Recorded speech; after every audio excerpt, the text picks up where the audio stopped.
Olá, bem-vindos à primeira aula de 2024. Espero que o vosso mindset para este ano seja de poupança, porque, como já referi, não há investimento sem poupança. Nós vamos recuperar o último gráfico que analisamos na aula número 15 e que é o gráfico com o índice Standard Poor's ou S&P 500. É o índice que agrega as 500 maiores empresas cotadas na Bolsa de Nova York. Nós o que fizemos foi traçar linhas de tendência de subida e de descida para este índice, sendo que é relativamente fácil fazê-lo porque este índice tem subidas muito acentuadas e também descidas bastante acentuadas. É claro que, em retrospectiva, é sempre fácil traçar estas linhas. O difícil é traçar as linhas quando elas estão a começar, isto é, quando a tendência se começa a formar. E também há momentos, como aquele que nós identificamos no gráfico, em que não há uma tendência clara, em que há um movimento sideways, em que não se consegue definir bem se a tendência é de subida ou é de descida. Mais uma vez, alerto também que nós não devemos usar apenas um critério de análise de gráficos, isto é, eu falei sobre a cor das velas, que não é de todo um indicador de análise técnica que vocês possam usar de forma muito consistente. Falei de linhas de tendência, mas disse também que são precisos pelo menos 3 critérios para nós termos segurança relativamente à abertura de posições. Por isso, eu hoje, em relação às linhas de tendência, vou acrescentar 2 novidades, que são as linhas de suporte e as linhas de resistência. E então, o que é que nós vemos aqui no índice Standard Poor's 500? Eu tracei uma linha que era a linha de tendência que eu via desde novembro, uma linha de tendência de subida. Como vocês veem, as linhas de tendência, quando são ascendentes, unem os pontos mais baixos, quando são descendentes, unem os pontos mais altos. Os americanos dizem isto de uma maneira que eu gosto muito. Numa tendência ascendente, nós temos higher highs e higher lows, e o que nós fazemos é unir os pontos baixos cada vez mais altos. Numa tendência descendente, nós temos lower highs, lower lows, e o que nós fazemos é unir os pontos máximos cada vez mais baixos, progressivamente mais baixos. O que é que eu vejo aqui? E chama a vossa atenção para uma coisa que aconteceu hoje e que tem a ver com esta descida brusca no índice S&P. E agora, mais uma vez, é claro que os preços descontam tudo, mas eu quando vejo um movimento de preços que sai um bocadinho da norma, é bom que eu faça uma análise fundamental, isto é, que olhe para as notícias e que perceba o impacto dessas notícias sobre os preços. E o que aconteceu hoje foi que saíram dados sobre o ISM Purchasers Manager Index. Não saíram trading news esta semana, mas se tivessem saído, eu teria falado sobre este índice, que falo várias vezes. É um índice do Institute for Supply Management e o que faz é compilar as respostas a um inquérito que os gestores de compras de grandes empresas dos Estados Unidos dão. E este survey que saiu hoje indica uma contração que entra um bocadinho em contraciclo com aquilo que tem sido os resultados dos indicadores da economia americana. Por outro lado, também saiu o JOLTS, que é um indicador de emprego e de abertura de novas posições de emprego e mostra também que houve uma diminuição. Estes 2 indicadores conjugados indicam que há uma contração da economia americana. E o que acontecia era que até hoje os investidores, o mercado de uma maneira geral, estava a fazer um price-in, que é um conceito que eu também já falei, um pricing-in de em março haver uma descida das taxas de juros de 0,25 e esse pricing-in era de 90%. E a partir do momento em que saíram estas notícias, esse pricing-in desceu para 70%. Isso significa que se as taxas de juro nos Estados Unidos não descerem, isto é, se mantiverem no nível em que estão, o que vai acontecer é que investir em produtos financeiros, em títulos da dívida pública americana, continua a ser atrativo para os investidores. Isto significa que, por um lado, vai haver um aumento da procura de dólares para investir em produtos financeiros titulados por dólares, o que faz o dólar subir, e por outro lado, há uma retração do investimento nas empresas, porque se eu sou um investidor, eu vou pensar, é mais seguro para mim investir num título da dívida pública que me dá capital garantido e um rendimento fixo garantido ao final de X tempo, do que estar a investir em ações de empresas quando eu não sei qual é o retorno que vou ter e potencialmente posso ter um retorno maior, mas não tenho a certeza. Isso faz com que o valor das empresas caia. Porquê? Porque há uma distribuição do dinheiro do mercado, dos investidores do mercado, sai da bolsa e entra em aplicações financeiras de capital garantido. Tudo isto faz mover o dólar. E ao mover o dólar, move também o Standard Poor's 500.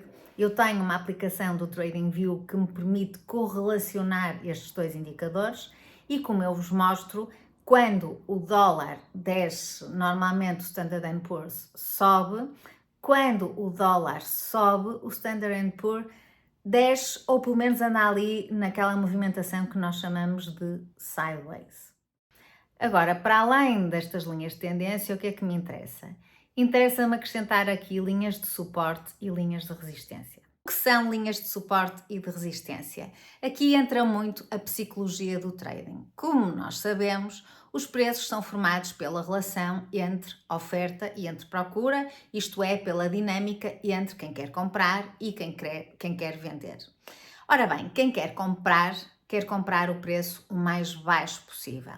Quem quer vender ao preço mais alto possível. Isto faz com que os preços no mercado atinjam um limite máximo, que é o valor máximo que os compradores estão dispostos a pagar por um determinado produto, e o valor mínimo, que é o valor mínimo a que os vendedores estão dispostos a vender esse determinado produto.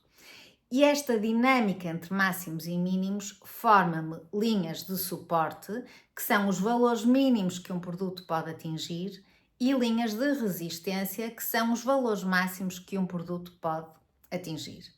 Agora, o que é que acontece? Normalmente, e vocês podem fazer este exercício, e é uma coisa que eu vos aconselho, é fazerem este exercício de identificação de linhas de suporte e de resistência. Estas linhas de suporte e de resistência funcionam durante um determinado período que pode ser mais ou menos longo. O que acontece é que vai haver um momento em que há um breakout.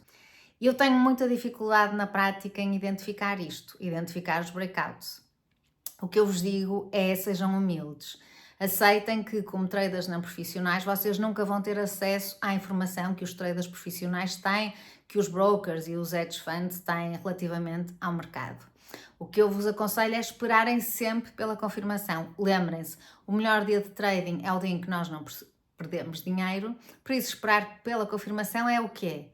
É eu esperar que pelo menos haja duas velas que ficam acima da linha de tendência ou abaixo da linha de tendência, consoante a confirmação que eu estou à espera, e que estejam igualmente acima da linha de suporte ou abaixo da linha de resistência, e só investir quando eu tenho essa confirmação. Aqui, onde é que eu tinha a confirmação? Tinha a confirmação no dia 6 de novembro e depois 7 de novembro.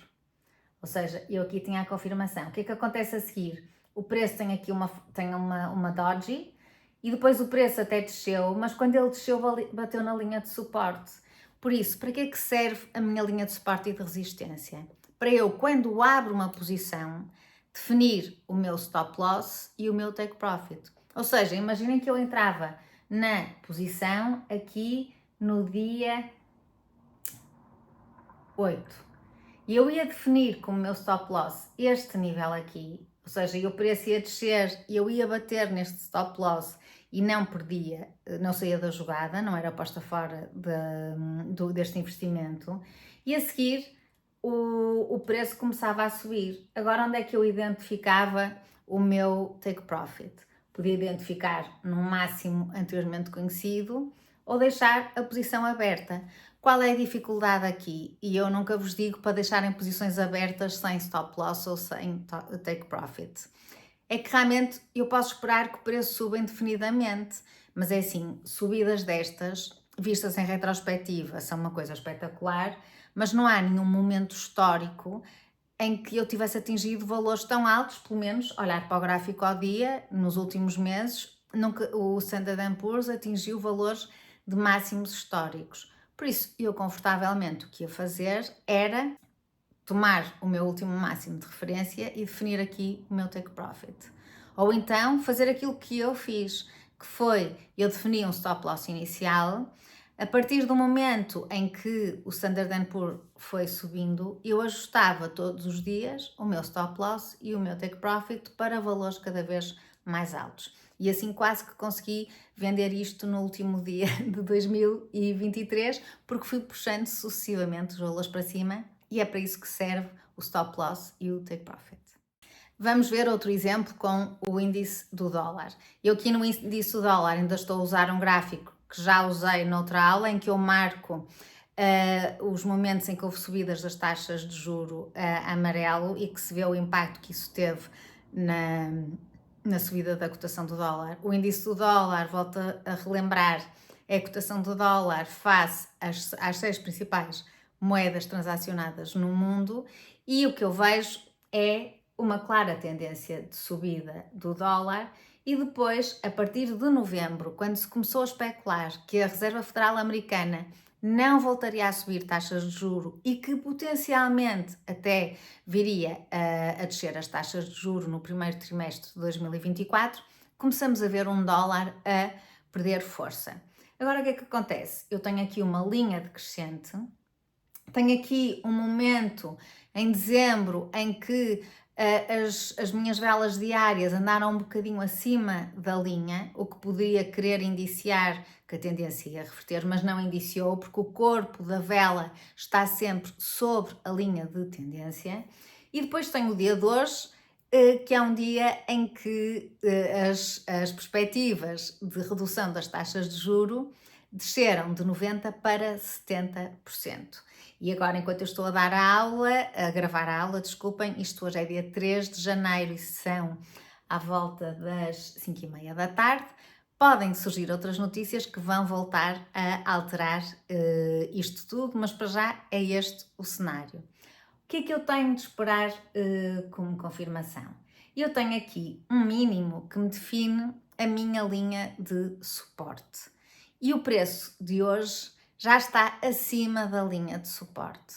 Eu tenho que esperar por amanhã ou depois da amanhã para que as velas comecem a ficar claramente acima da linha de suporte.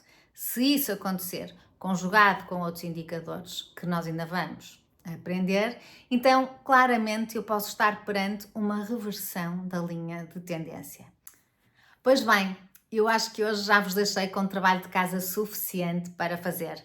E o que eu vos aconselho é ou subscreverem o TradingView ou pegarem em alguma ferramenta de análise de gráficos, nomeadamente a que o vosso broker tiver, e façam o máximo de análise de gráficos possível, porque em retrospectiva é muito fácil.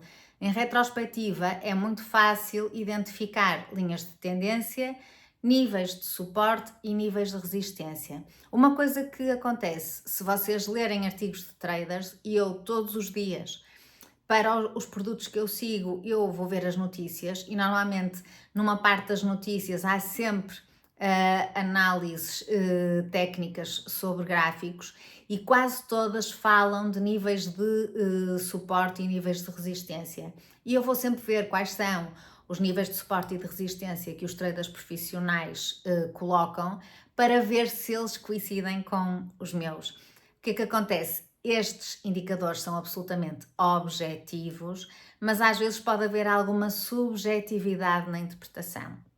Até porque não é fácil, como eu vos digo, não é fácil fazer esta análise no momento em que as coisas estão a acontecer. É sempre fácil fazer em retrospectiva. Por isso, o que eu vos aconselho é olharem para os gráficos numa perspectiva histórica. Histórica, estamos a falar, nós hoje estamos em janeiro de 2024, vão ver o que aconteceu no ano de 2023. E por outro lado, pratiquem o desenho das linhas de tendência e o desenho dos níveis de suporte e dos níveis de resistência.